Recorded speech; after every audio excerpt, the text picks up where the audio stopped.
Hey, good morning. Selamat pagi semuanya. I would like to start a new tradition for combined service. Let's all rise and greet each other with a Merry Christmas. Saya mengundang semua untuk bangun berdiri. Feel comfortable to move Selamat around. Natal. Merry Christmas.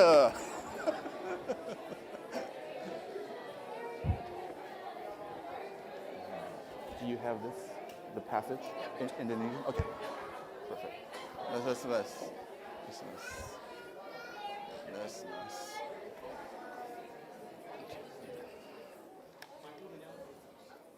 Okay. All right.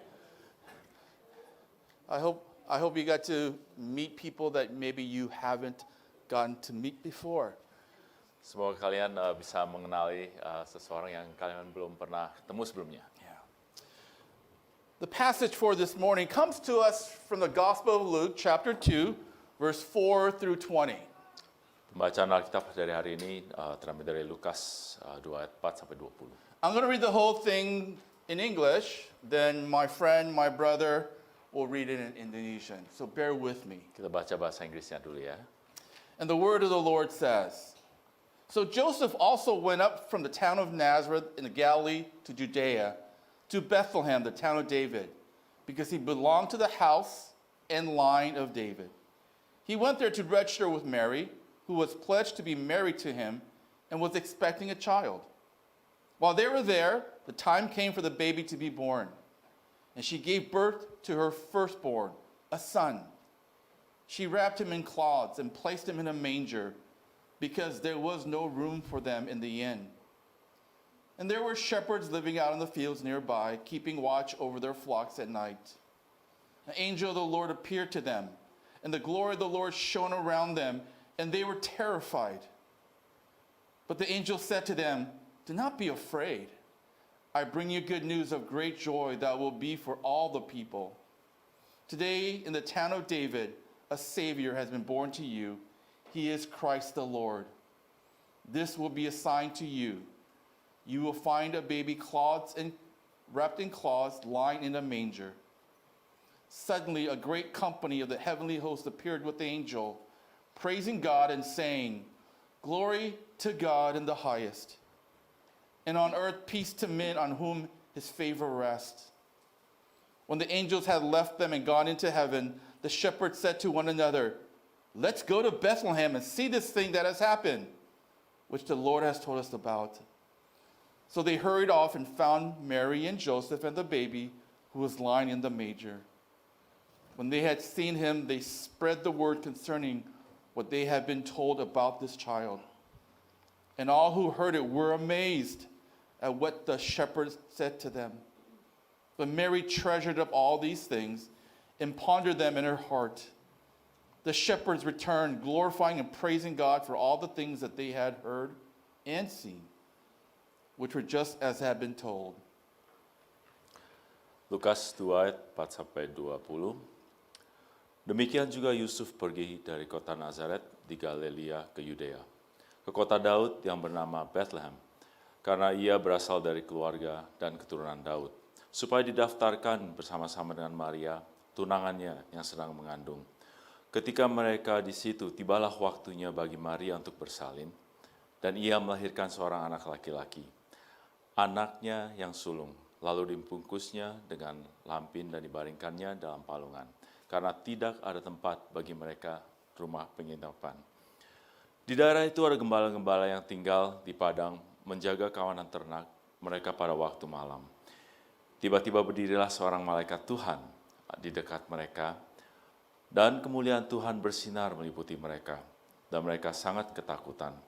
Lalu kata malaikat itu kepada mereka, Jangan takut, sebab sesungguhnya aku memberitakan kepadamu kesukaan besar untuk seluruh bangsa. Hari ini telah lahir bagimu Juru Selamat, yaitu Kristus, Tuhan di kota Daud. Dan inilah tandanya bagimu, kamu akan menjumpai seorang bayi dibungkus dengan lampin dan terbaring di dalam palungan. Dan tiba-tiba nampaklah bersama-sama dengan malaikat itu sejumlah besar bala tentara sorga yang memuji Allah, katanya, Kemuliaan bagi Allah di tempat yang maha tinggi, dan damai sejahtera di bumi, di antara manusia yang berkenan kepadanya. Setelah malaikat-malaikat itu meninggalkan mereka dan kembali ke sorga, gembala-gembala itu berkata seorang kepada yang lain, "Marilah kita pergi ke Bethlehem untuk melihat apa yang terjadi di sana, seperti yang diberitahukan Tuhan kepada kita." Lalu mereka cepat-cepat berangkat dan menjumpai Maria dan Yusuf dan bayi itu, yang sedang berbaring di dalam palungan. Dan ketika mereka melihatnya, mereka memberitahukan apa yang telah dikatakan pada mereka tentang anak itu. Dan semua orang yang mendengarkannya heran tentang apa yang dikatakan gembala-gembala itu kepada mereka. Tetapi Maria menyimpan segala perkara itu di dalam hatinya dan merenungkannya. Maka kembalilah gembala-gembala itu sambil memuji dan memuliakan Allah karena segala sesuatu yang mereka dengar dan mereka lihat, semuanya sesuai dengan apa yang telah dikatakan kepada mereka. Let's pray. Mari kita berdoa. Heavenly Father, we come here together. Bapa di surga, kita berkumpul bersama. For Lord, we want to celebrate your wonderful gift. Kita ingin merayakan hadiah begitu besar ya Tuhan. We want to worship you and we want to celebrate the great gift of our Lord Jesus.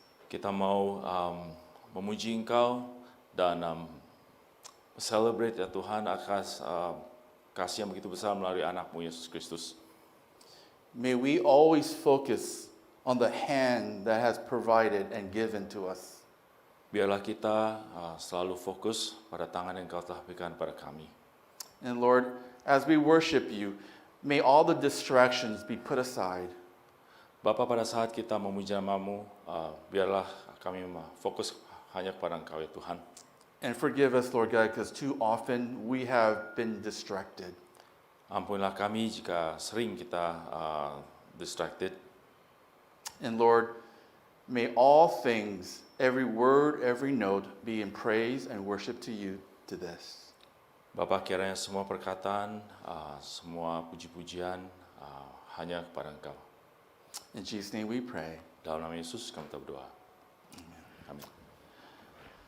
Ladies and gentlemen, I want to ask a question, and you have to answer it. Saya ingin menanyakan kepada saudara dan Anda harus menjawab. Not in your brain, but with your mouth. Tidak di pikiran Anda, tapi dengan mulut saudara. What is your favorite Christmas movie? Okay, think. Apakah film favorit dari Anda semua? Film Christmas favorit? Film Natal favorit? Okay. On the count of 3, I want you to yell it. 1, Because I have a list. Ready? 1, 1, 2, 2, 3. 3. Oh, I heard it. Okay. So there is a list of the 5 most popular Christmas movies. Ada satu list 5 film Natal yang paling populer. And it's not Tickle Me Elmo. So here we go. Ready? Bukan Tickle Me Elmo ya. Oh, is it working?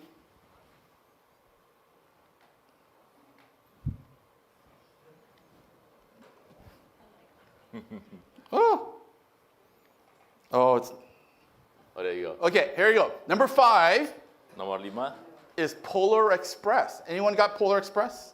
ada yang pernah nonton Polar Okay. Express? Polar Express is a cartoon about a boy who doubts if Christmas is real. Itu adalah kartun seorang anak yang tidak percaya kalau Natal itu adalah benar. He doubts if Santa Claus is real. Dia juga meragukan kalau Santa Claus itu real, nyata. So he takes a magical train ride to the North Pole and realizes Santa Claus is real. Jadi dia mengambil jalan melalui kereta api dan melihat kalau Santa Claus itu nyata. Number 4, Nomor 4, Home Alone. How many of you got Home Alone? Siapa? Oh, Wow. shame on you. Home Alone is about a family that flies to Paris for Christmas, Home Alone adalah cerita tentang satu keluarga yang terbang ke Paris, but the parents forget their youngest child at home. tapi orang tuanya lupakan anak yang termuda di rumah. And thieves come to rob that house and he defends that house. Maling masuk ke rumah itu dan dia mempertahankan rumahnya. Number 3, Nomor A 3. Christmas Story. Anyone say that's my favorite? Anyone? Oh, okay. Nggak ada yang oke. It's about a 9-year-old boy who does everything he can to get a BB gun. Tentang seorang anak berumur 9 tahun mencoba untuk ngambil BB gun, satu mainan BB gun. Oh, there's an Indonesian word for BB gun? Not that I know. Senjata BB? Oh, okay. No. Number 2, Nomor 2, Elf. Who had Elf? Elf. Oh, that's a great movie. Okay. Oke. Elf is an infant accidentally taken by Santa back to the North Pole. Cerita tentang satu anak yang accidentally diambil oleh Santa Claus ke North Pole. And when the infant gets older, this infant, grown old, wants to go back and find his parents in New York City. Pada saat dia grow up, dia mau balik ke New York City mencari keluarganya. That's a really funny movie. You should go watch it. Kalian. And number 1, who could guess? Anyone guessing? Dan nomor 1, Okay, I will tell you, it's not Die Hard. bukan Die Hard ya. Oh, Die Hard. Number 1, A Wonderful Life. A Wonderful Life. Yeah, anyone who picked Wonderful Life? Amen, John. Story is about George Bailey thinking about suicide because he is facing financial disaster. Ini cerita tentang George Bailey yang ingin mengakhiri hidupnya karena financial problem yang dialami. An angel from heaven comes to show him how he helped so many people. Malaikat dari surga memperlihatkan bagaimana dia membantu banyak orang. And in the end, George prays to God and wonderful things happen. Pada akhirnya dia memuji Tuhan dan banyak hal yang ajaib terjadi. Those who are 30 years or younger, go watch this movie. Don't be afraid because it's black and white. Kalian berumur 30 atau lebih muda, nontonlah film ini. If you look at the Christmas stories, the movies, the cartoons that tell about Christmas, Kalau kalian perhatikan film-film ini yang memberitakan tentang Natal, these movies never talk about God. film ini tidak pernah menceritakan tentang Allah. Many times these stories never mention Jesus or God the Father. Dan cerita-cerita ini tidak pernah menceritakan tentang Yesus atau Allah Bapa. So it's really easy to think that the story of Christmas does not include Jesus. Jadi kita bisa simpulkan kalau cerita Natal ini bukan tentang Yesus. And it's easy to think if you are 18 years old and you've seen all these Christmas movies, Sebagai anak-anak 18 tahun ke bawah, sangat mudah melihat kalau cerita-cerita ini, that there is no Jesus in Christmas. di dalam cerita ini tidak ada Yesus dalam Natal. But I want to tell you, Tapi Christmas is all about Jesus. saya mau mengungkapkan kalau Natal itu semua adalah tentang Yesus. Because we know the person of Jesus is not a lie, it is the truth. He's real. Karena kita tahu bahwa cerita tentang Yesus adalah benar, nyata. He walked this earth 2,000 years ago, and it's proven by scientists, archaeologists, and historians. Dia berjalan di dunia ini sekitar 2000 tahun yang lalu dan dibuktikan oleh saintis, arkeologis juga. The question of the existence of Jesus is solved, and the answer is, he is real. Pertanyaan apakah Yesus itu nyata sudah diungkapkan dan ya, Yesus itu adalah nyata. But as a non-Christian, I asked some of these questions about the birth of Jesus. Tapi sebagai seorang yang tidak mengenal Kristus, saya mempertanyakan tentang kebenaran kelahirannya And there are a Yesus. few things that confused me about the story. Ada beberapa hal yang membuat saya bingung tentang cerita ini. And what do I mean by that? Apa yang saya maksudkan itu? It said God tells us that Jesus was born to a virgin. Tuhan mengatakan bahwa Yesus dilahirkan melalui seorang anak darah. How's that possible? Bagaimanakah itu mungkin? That sounds like a miracle. How could that happen? Sesuatu yang ajaib yang tidak masuk akal. The only way it can happen is if God directly made it happen. Salah satu cara, cuma satu cara yang bisa membuat itu nyata adalah And only the Almighty God, the Creator, could send a child through a virgin. karena Allah yang Maha Kuasa itu yang menjadikan hal ini melalui mengirimkan Yesus melalui seorang anak darah. Secondly, Jesus is a Son of God, Kedua, Yesus adalah anak Allah, sent by God to this earth to rule, and he is called the King. dikirim oleh Allah ke dalam dunia ini untuk menguasai dunia ini dan dia dipanggil Raja. But when you read this story, it doesn't sound like he starts like a king. Tapi pada saat Anda membaca cerita ini, sepertinya dia tidak seperti raja-raja yang biasa. Because Joseph and Mary traveled to Bethlehem, but can't find a place to stay.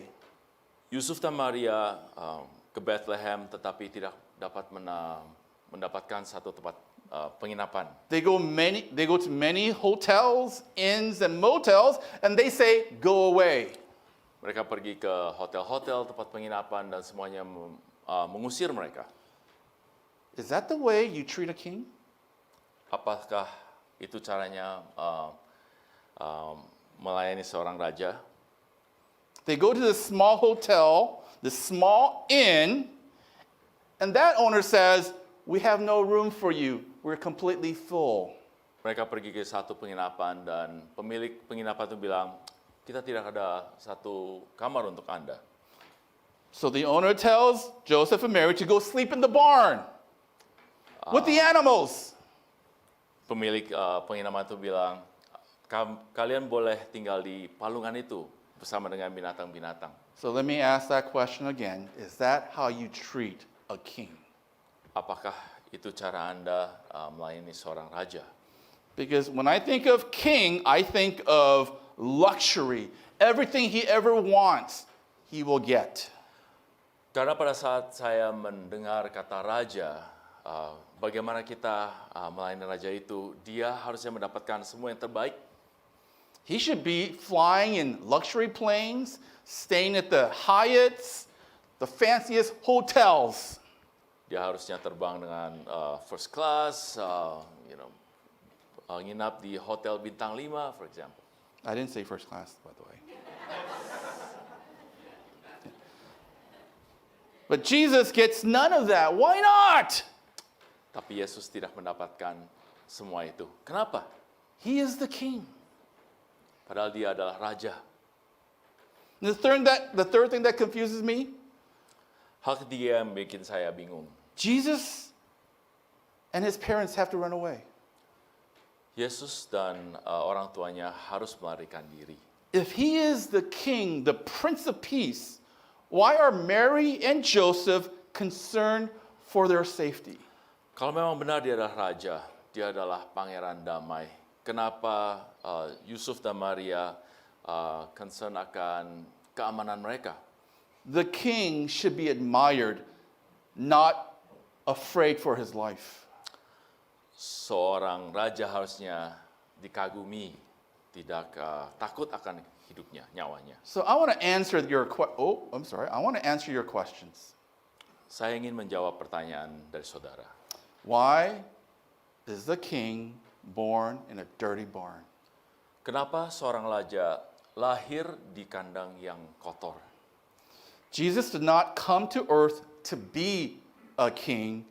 Jesus was already a king. Yesus tidak datang ke dunia ini untuk menjadi seorang raja. Yesus sudah menjadi raja. Jesus did not come for the sake of being powerful. Jesus is already powerful. Dia tidak datang untuk menunjukkan kekuasaannya karena dia sudah mempunyai kuasa itu. Thus, the idea that it takes a miracle, the virgin birth, is not impossible because an almighty, all-powerful God is sending his son. Kelahiran seorang anak melalui seorang anak darah bukan hal yang mustahil karena Allah itu sendiri yang menjadikan itu bisa. So Jesus comes to earth and he wants to demonstrate his power.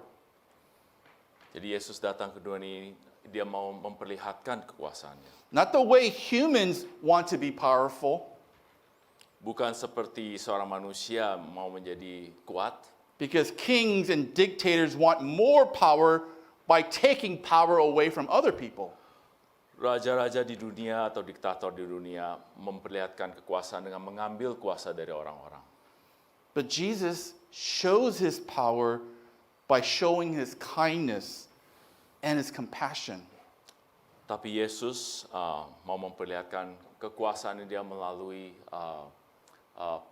passion dia, melalui kelemah lembutannya kepada kita semua. Jesus even tells his disciples to do what he does.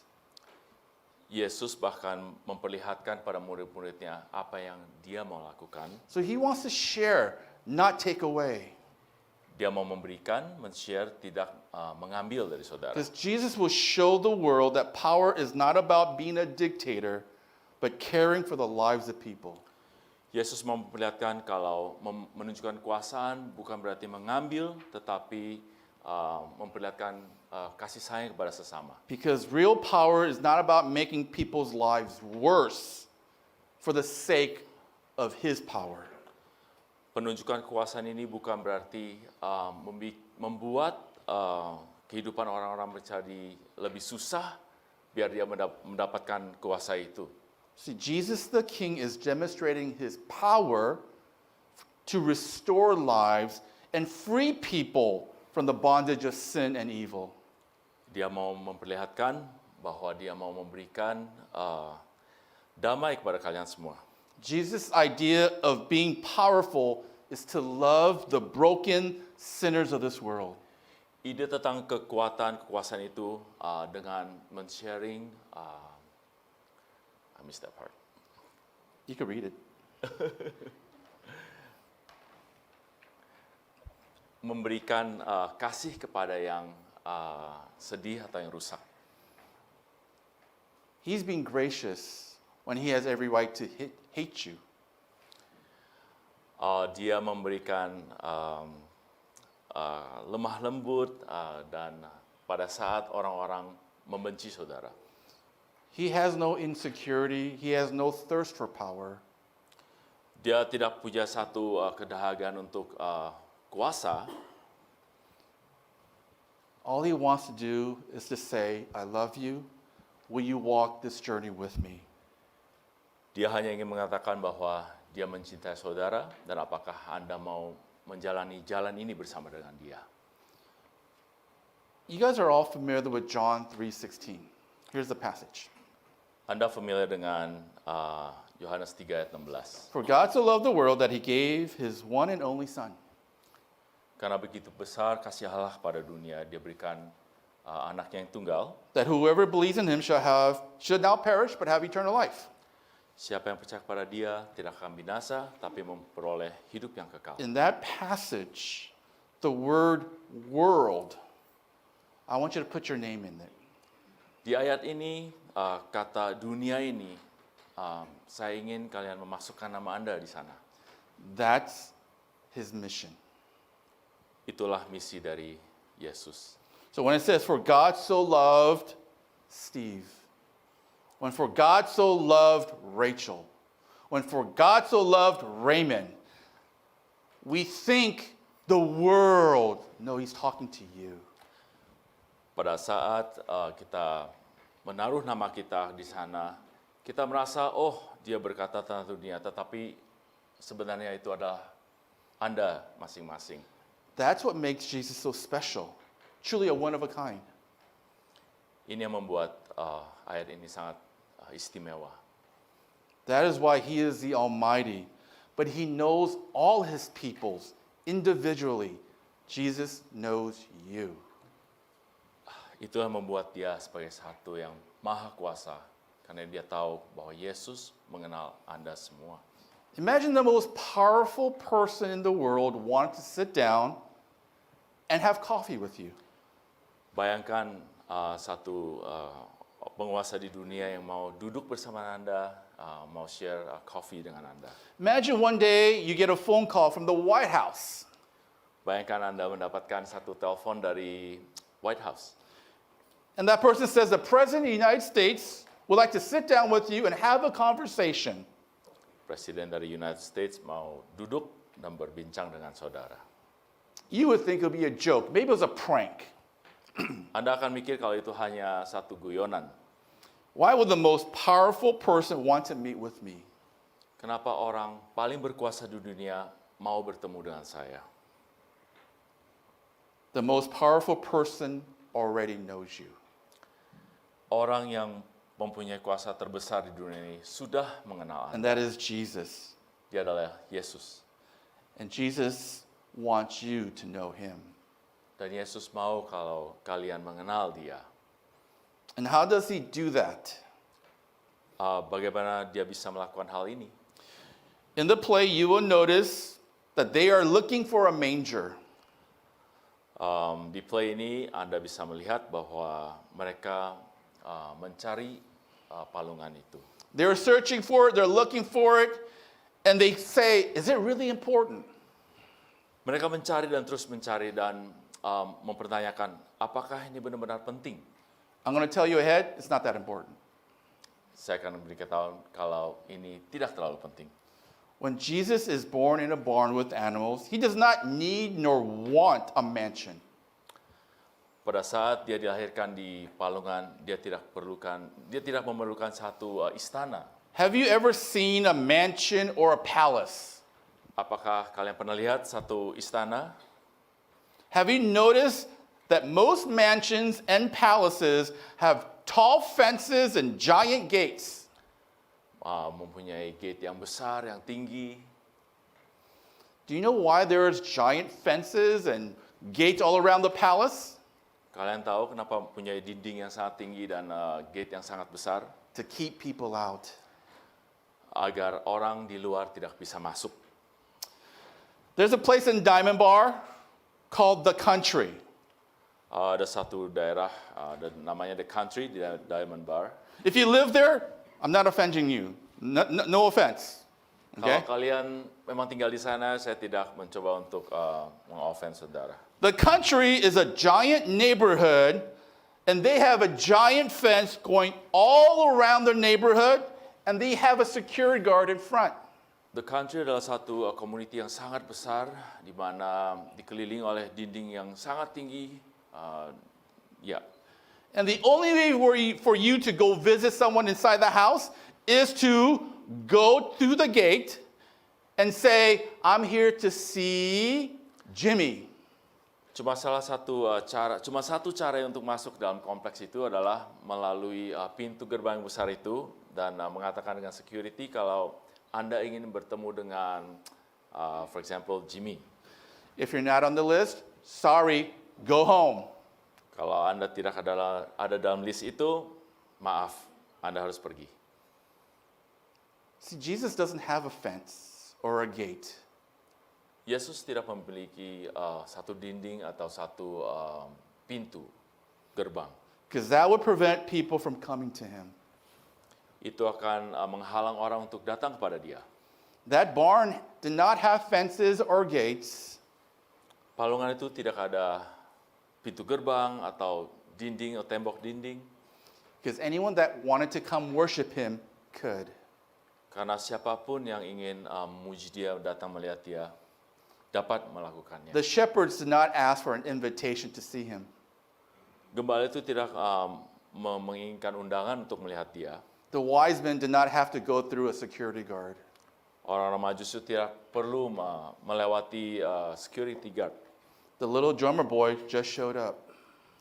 Mereka hanya datang saja. That is why Jesus was born in a barn, in a manger, riding on a donkey, because that symbolized his humility. Itulah sebabnya Yesus lahir di satu kandang binatang, di palungan, naik keledai dan kedelai. sampai ke Bethlehem ini. so that you would be able to seek him and not be afraid. Biar Anda bisa melihat dia dan tidak usah takut. Because sometimes power and authority causes people to be afraid. Karena kadang kekuasaan, otoritas membuat orang-orang menjadi takut. I remember the first time I met this little girl at this church. Saya ingat pertama kali saya bertemu dengan gadis kecil ini di gereja. Her mom said, "Say hi to Pastor Steve." Mamanya bilang, say hi untuk Pastor Steve. She saw me every Sunday speaking on the pulpit. Dia ngelihat saya setiap hari Minggu berbicara di atas mimbar.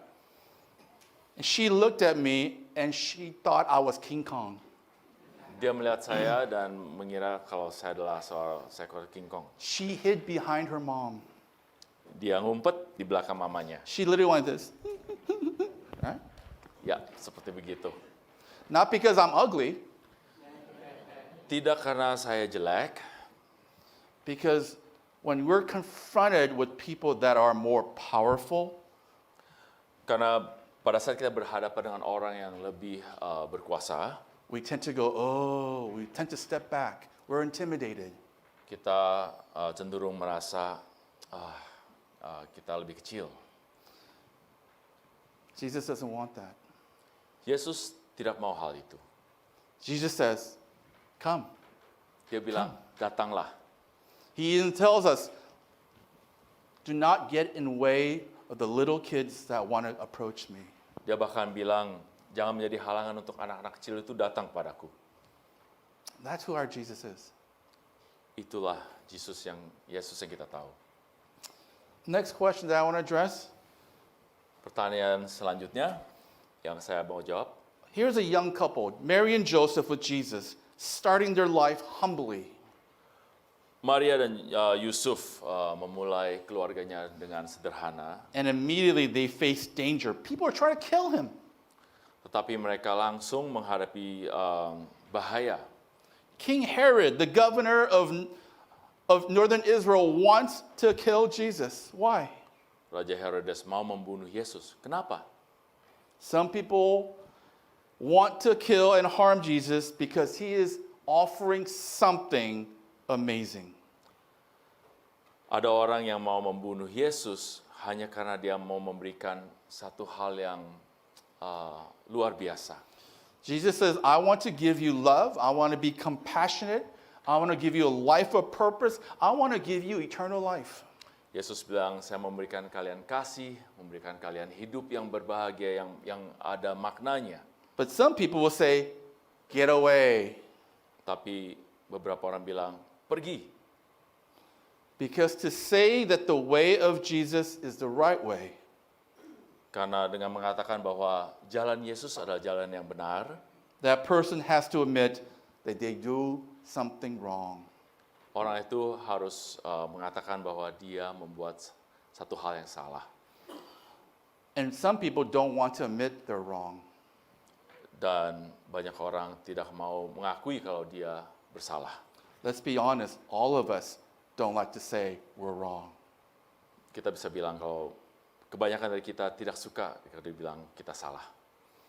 But what Jesus tells us is, it's not about your past, it's not about your stubbornness. What Jesus points to is the present and the future. Yesus tidak menunjukkan akan hal-hal yang telah lewat, tapi dia mau kita melihat hal yang sekarang dan yang akan datang. Because he says, I will forgive and forget about your past. Yesus berkata kalau dia akan mengampuni dan melupakan hal-hal yang sudah lewat. And let's walk together to the future. Marilah berjalan bersama ke masa yang akan datang. That is who our Jesus is. Itulah Yesus yang kita kenal. And if anyone here has not in any way made a commitment to our Lord, Jika ada daripada saudara yang belum komit kepada Tuhan kita, maybe he is knocking at your heart today. mungkin dia mengetok pintu hati saudara hari ini. Let's pray. Mari kita berdoa. Heavenly Father, thank you for sending your Son. Bapa di surga, terima kasih untuk anak-Mu yang tunggal Engkau kirim kepada kami. He came via humble means Dia datang dengan cara yang sangat sederhana, so that we may approach him agar kita boleh datang kepada Dia, and we will receive mercy and kindness. mendapatkan pengampunan dan kebaikan. He will not condemn us for our past, Dia tidak mau menghukum kita akan hal-hal yang sudah lewat. and he wants us to journey with him Dia ingin kita mempunyai satu perjalanan bersama-sama dengan Dia, so that we may have everlasting peace. agar kita boleh mendapatkan satu kedamaian yang seterusnya.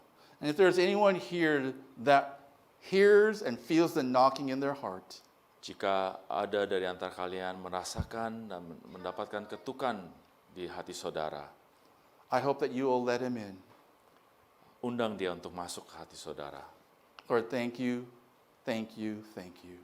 Terima kasih, dan terima kasih. In Jesus' name we pray. Dalam nama Yesus Kristus kita berdoa. Amen. Amin.